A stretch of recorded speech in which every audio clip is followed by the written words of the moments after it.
bem-vindas para o nosso primeiro videocast. É um prazer imenso estar aqui com vocês hoje. Deixa eu me apresentar, eu me chamo Biele Vacari Facneto, sou fisioterapeuta e estou aqui com a minha grande amiga trazendo para vocês muita informação sobre esse mundo das mulheres. Eu sou a Rita Comim, sou pedagoga, psicopedagoga, neuropsicopedagoga e massoterapeuta e estou aqui hoje dividindo esse espaço com a minha amiga do coração. Aqui a gente vai trazer inúmeros assuntos, questionamentos para a gente conversar, acrescentar e aprender muito. Vamos contar para vocês um pouquinho como que surgiu essa ideia do nosso videocast, tá bem, Tobela? Através de uma conversa, eu disse, Rita, nós estávamos conversando sobre as nossas pacientes, o mundo das mulheres. Hoje a gente trabalha muito com a questão da estética também, das terapias holísticas. E eu disse, vamos levar isso para o mundo. E ela, vamos fazer um podcast? E ela disse, vamos, topou na hora. E através do amadurecimento dessa ideia, a gente conseguiu montar o nosso nome, tá bem, Tobela? E ele tenha um objetivo grandioso, né, Rita? Isso aí, que é dividir esse nosso mundo de conhecimento, tanto da estética, da área da estética, da beleza, da saúde, quanto da área dos conhecimentos das terapias alternativas, para levar para vocês, né? Aqui dentro a gente faz inúmeras conversas, inúmeros questionamentos.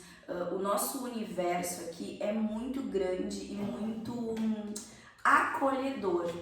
Então a gente queria levar esse acolhimento para fora também, para as pessoas que não chegam até o espaço da Luma, até o espaço do Alecrim. Gostaria muito que esse mundo fosse dividido com vocês, de acolhimento, de espaço para conversa, espaço para mostrar as nossas fraquezas, as nossas falhas e sem julgamento. Nós percebemos que essas mulheres que vêm até nós, às vezes é o único momento da semana que elas têm para falar sobre elas mesmas, para mostrar quais são as suas dificuldades da semana, o seu estresse da semana, e a gente faz esse primeiro acolhimento através sim da nossa profissão, e a gente percebe o quanto elas são ajudadas, às vezes só desabafando. E é por isso que a gente decidiu vir ampliar isso através desse videocast, porque a gente vai falar vários assuntos relacionados à estética, às terapias holísticas, à saúde, ao profissionalismo, a tudo que envolve esse mundo tão fantástico das mulheres. Isso aí. E conta-me, qual que é o nosso primeiro tema de hoje? O nosso primeiro tema, nós vamos falar sobre o mundo profissional e pessoal das mulheres. Como que a gente consegue equilibrar, sendo tão difícil, né? Hoje em dia, nós mulheres, a gente tem tantas funções, ser empreendedora, trabalhar fora, ser dona de casa, ser mãe, ser esposa, ser amiga, e a gente consegue dar conta de tudo isso, às vezes dando aquela surtadinha, né? Mas normalmente a gente consegue levar isso tranquilamente. Quem nunca terminou a semana pensando, meu Deus, eu fiz tanta coisa hoje, que eu nem sei como que eu dei conta, não é? Isso aí.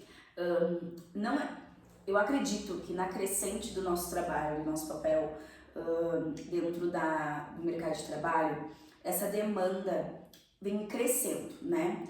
A gente conquistou muito espaço no mercado do trabalho, mas a gente continua com os papéis dentro dos trabalhos domésticos, né? Dentro dos trabalhos dessa figura materna. Então, a gente só foi acrescentando e a gente não soube se despedir, e isso é uma questão social, né? Dos trabalhos que ficam lá dentro da nossa casa também. Então, a gente trabalha muito, chega em casa, tem casa para organizar, tem filho para cuidar, tudo isso é uma demanda enorme para nós mulheres.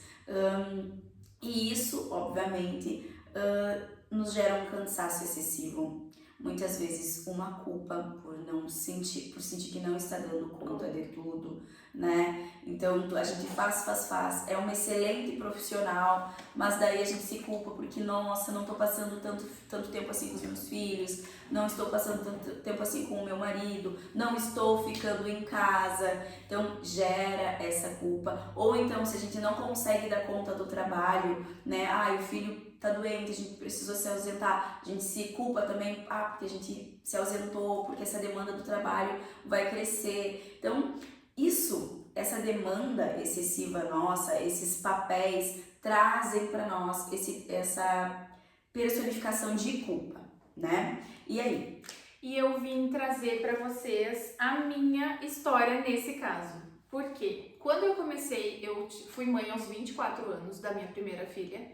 E quando eu comecei, eu já tinha uma jornada intensa de trabalho, onde eu atendia 12, 14 horas por dia e virei mãe. E quem aí já passou por esse processo sabe que dá meu Deus, e agora minha vida nunca mais vai voltar ao normal. Junto com todo esse processo de renascimento, de adaptação de mãe, veio o julgamento. O julgamento do você não pode voltar a trabalhar cedo, mesmo tu sendo empreendedora. O julgamento do você tem que voltar a trabalhar porque você é empreendedora. E a gente vai nas nossas escolhas. Eu escolhi voltar a trabalhar cedo e sofri muito por esse julgamento. Muito, muito. Demorei, posso dizer, anos assim num processo de entendimento. Será que o que eu fiz estava errado? Será que o que eu fiz estava certo?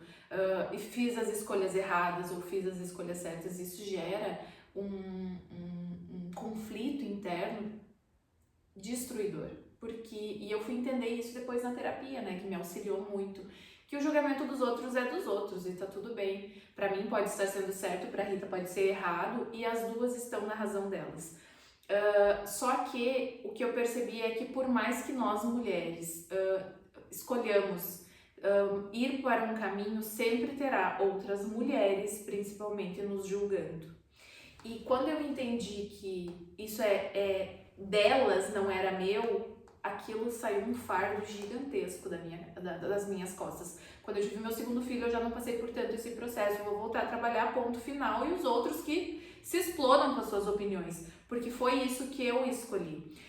Então, se tem um conselho aí que eu posso dar para quem está passando por esse processo tenham certeza que vocês estão fazendo as escolhas certas, tanto ou de decidir ficar em casa mais tempo ou de decidir voltar a trabalhar. Eu acho que a gente sabe da dor e o amor das nossas escolhas, né? Eu ganhei algumas coisas, perdi outras, ganhei outras melhores ainda, inclusive com os meus filhos, mas tudo é um processo, é uma caminhada. Eu sei o quanto o julgamento das pessoas nos dói e não deixem afetar tanto. Porque nós mulheres, quando decidimos ser profissionais e a gente vira mãe, é um conflito muito grande. Não que ser mãe pesa menos do que ser profissional, bem pelo contrário. Mas tem como a gente conciliar tudo ali, como nós mulheres sabemos fazer com maestria e não permitindo bloqueio esse julgamento, principalmente das pessoas muito próximas, porque ali é onde mais nos afeta, né, Rita? Eu acho que as pessoas elas têm que ter mais filtro na hora de falar com os outros, não só dessa questão mãe, mas a questão profissional mesmo. Em contrapartida, tem as mulheres que decidem não ter filhos, que são julgadas também por isso, né? Eu decido focar no meu profissional. Não quero ter filhos nesse momento porque eu quero esse crescimento profissional e o julgamento vem do mesmo peso, né, Rita? Vem do mesmo peso. É que, na verdade, a nossa sociedade, né, vive aí um machismo estrutural, onde as mulheres foram feitas para procriar, cuidar do lar e servir.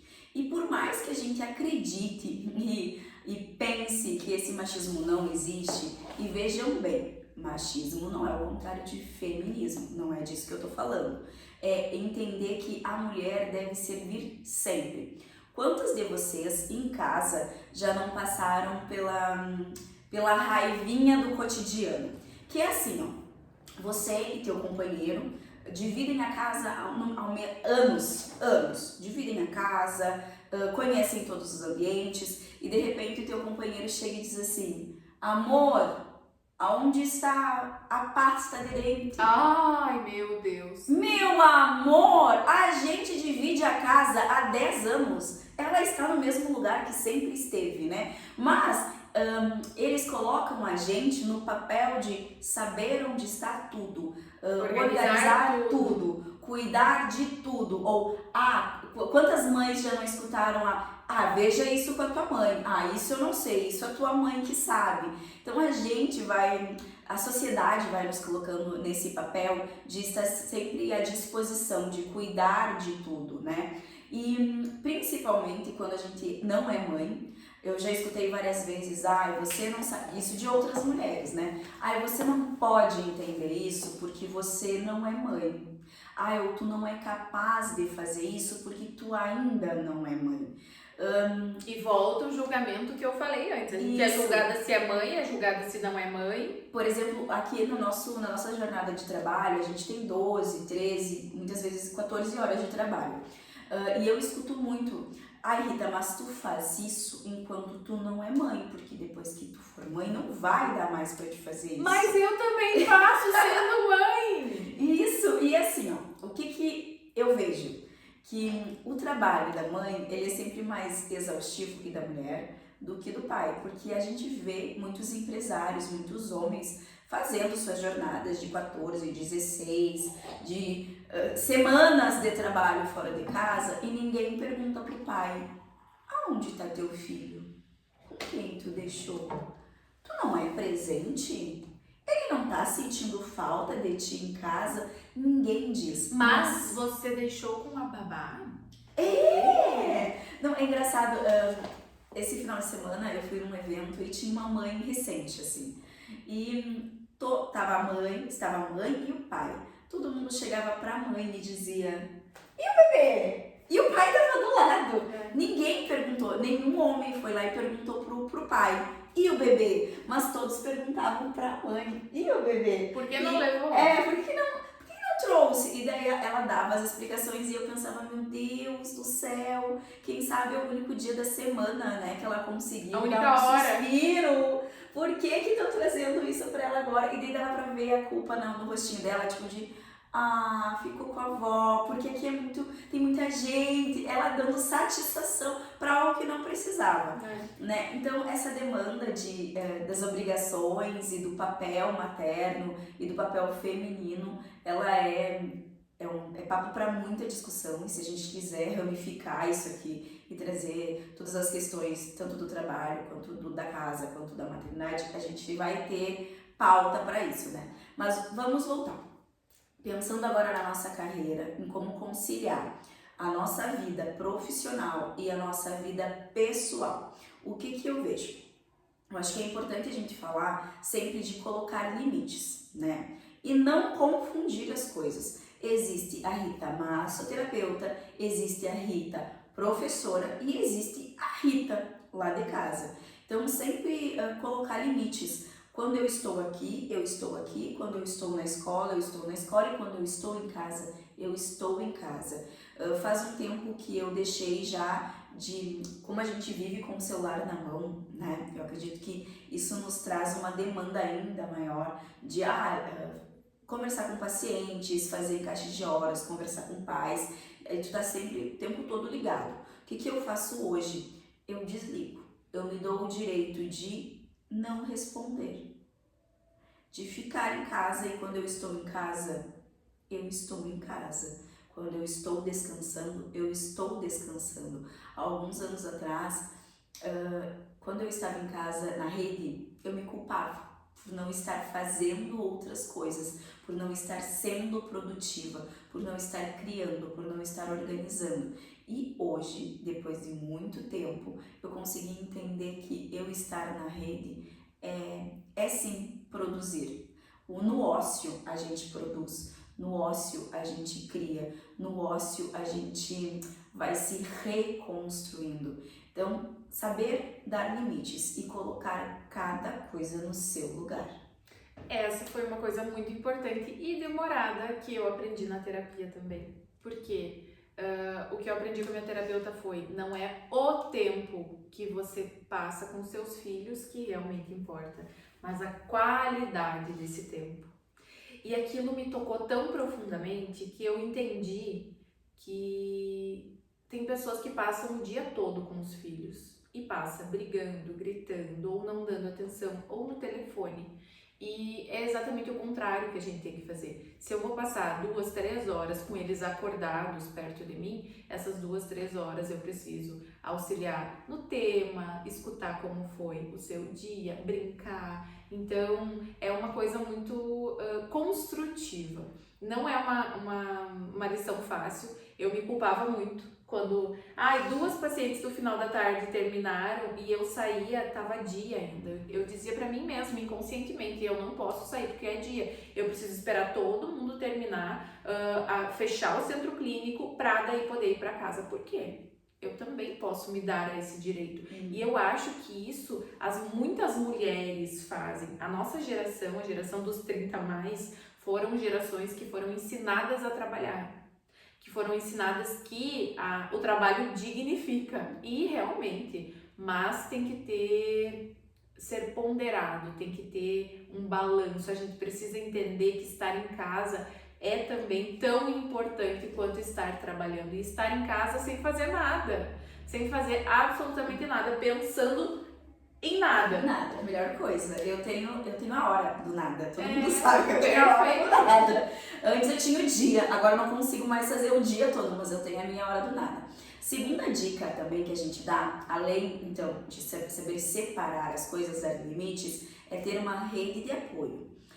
Muitas vezes a gente consegue ter essa rede de apoio com o nosso esposo ou com a nossa mãe, mas se você não tem nem mãe e nem um esposo que consigam te dar essa rede de apoio, que você conte com as tuas amigas. É sempre muito importante ter amigas para poder conversar, colocar as tuas dificuldades e para que elas te ajudem também. Por exemplo, naquela 1 hora no final de semana dizer, amiga, tu não consegue ficar com o fulaninho, com a fulaninha, ou para que eu possa tomar um banho descansada, para que eu possa sentar, para que eu possa ir caminhar, para que eu possa fazer nada. Então, tenha rede de apoio, procure a rede de apoio e seja rede de apoio também. Exatamente. Porque tem sempre mulheres precisando. Mas, cuidado. A rede de apoio não fica dando sugestão o tempo todo. A pior coisa do mundo é uma mamãe recém-formada como mãe ter julgamentos. Você está fazendo isso errado, a fralda do jeito... Isso aconteceu comigo, gente.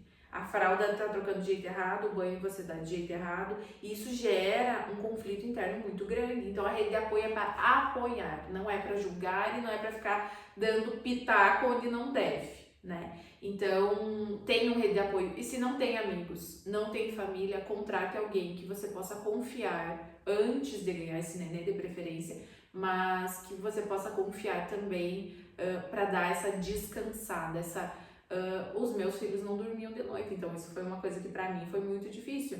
E só o fato da minha mãe, da minha babá ali, pegar eles para mim poder dormir, descansar, porque eu passava a noite em claro, já era uma grande coisa. Eu falei pra Rita, a mana dela foi mamãe há pouco tempo, eu disse, pega esta criança que tu baba tanto e vai ficar uma tardezinha assim com ele, né? E pra mãe foi muito bom e pra ela foi melhor ainda. Então pode sim ajudar sem estar se intrometendo, interferindo tanto, sabe? É auxílio mesmo, é apoio. É cada um segurar num braço e ajudar essa mamãe aí que tá passando por um processo de adaptação. E a nossa terceira dica, então, para saber conciliar a nossa vida pessoal e a nossa vida profissional é a gestão de tempo. Hoje a gente corre o tempo todo atrás do relógio, né? Então tem hora marcada para tudo. Só que ter hora marcada para tudo não significa que você está gestando bem o seu tempo. Às vezes você está ficando demasiadamente fazendo uma coisa que não está trazendo os benefícios ou está trazendo os resultados que você espera. Então se organize. Hoje, antes de nós iniciarmos a nossa live, eu disse pra Bia, olha, essa semana astrológica em Virgem, né, traz muito a questão de programar, de colocar no papel o que você vai fazer e fazer, né? Então é isso, coloque no papel, organize a tua semana, organize o teu tempo, que neste tempo que você vai organizar, você tenha tanto o seu trabalho quanto a sua vida pessoal. Lembrando que é muito importante a gente fazer coisas que gosta também e coisas que que falam da nossa personalidade, da nossa identidade. Por exemplo, eu durante a semana eu tenho a minha aula de canto e isso para mim é sagrado, funciona igual a terapia, porque é algo que eu gosto, é aquele alívio no peito, sabe, que a gente tem, aquele ai, eu fiz algo que eu gosto. Então é importante que você tenha isso também lá na sua agenda para que não se perca, porque a gente acaba não priorizando esse tempo para nós, colocando mais e mais e mais coisas e a gente vai se esquecendo. E esse se esquecer a gente acaba matando a nossa personalidade, acaba matando o nosso íntimo e tu acaba perdendo a tua essência, né? Então se programa o teu tempo, e realiza atividades que você se encontra. Ah, eu gosto de ler um livro. Então, marca lá na tua agenda. Agora é a hora de eu ler o meu livro. E não tira este teu prazer. Para mim foi muito conflitante. Sempre que eu tenho essa 1 hora que eu saio mais cedo do meu trabalho para ir para a aula de canto. E eu sempre dizia, meu Deus. Mais cedo, às 7, viu, gente? Às 7. 7h30. E eu dizia, meu Deus, mas eu poderia atender mais uma pessoa. Ou então alguém me ligava e dizia, Rita, é urgente, eu preciso. E eu dizia, desmarcava. Até eu entender que é urgente para mim também. E é necessário para mim também. Então hoje não tem. Aquele é o meu horário, é meu horário e ponto. E ninguém tira isso de mim. E eu já não faço mais com culpa, porque eu também preciso priorizar as minhas vontades e os meus anseios de ficar bem. Exatamente. E sabe, Rita, que uma grande dificuldade que grande parte das pessoas tem é realmente colocar no papel. Ah, mas eu vou lembrar que na segunda eu vou fazer isso, na terça eu vou fazer aquilo, na quarta. O importante, gente, pro nosso cérebro gravar e realmente você ficar naquele compromisso é colocar data e hora. Na terça-feira, de tal hora a tal hora eu vou estudar, de tal hora a tal hora eu vou no Paddle, de tal hora a tal hora eu vou na academia. Vocês precisam fazer essa organização, mesmo que você não trabalhe com agenda. Tem agenda ali do Google, né, Rita? A gente precisa ter esse compromisso com a gente mesmo, até virar um hábito, que foi o que a gente fez na academia. A gente odiava a academia e vamos voltar na academia, isso foi o que em maio, abril desse ano. E agora, quando uma não quer, a outra puxa, está lá na nossa agenda, o nosso bloqueio de 1 hora, 3 a 4 vezes na semana, pra gente ter esse compromisso com o nosso corpo e a nossa mente também. Então, o nosso terceiro conselho extremamente importante, faça coisas que lhe deem prazer e que são necessárias. Às vezes você não gosta no início, mas futuramente, daqui uns 5, 6 anos. Mentira, eu demorei 2 anos para gostar da academia, daí deu uma parada e voltamos agora. Mas às vezes pode demorar realmente para criar esse hábito prazeroso. Mas acontece, ele vai vir. Então não desista de algo que seu corpo precisa, sua mente precisa e que lhe dê prazer também. Certo, então, meninas, foi um prazer estar aqui com vocês. Um grande prazer. Eu espero que vocês nos acolham também, aí no celularzinho de vocês. Esse nosso primeiro foi bem intimista, bem particular, exatamente para vocês conhecerem a gente, para a gente fazer essa troca. E nós esperamos vocês daqui 15 dias para o próximo. Se tiverem alguma sugestão aí de assunto para o nosso próximo videocast, pode deixar aqui nos comentários. E muito obrigada, né, Rita? Obrigada pela presença. Tá bem? Tô bela! Sempre!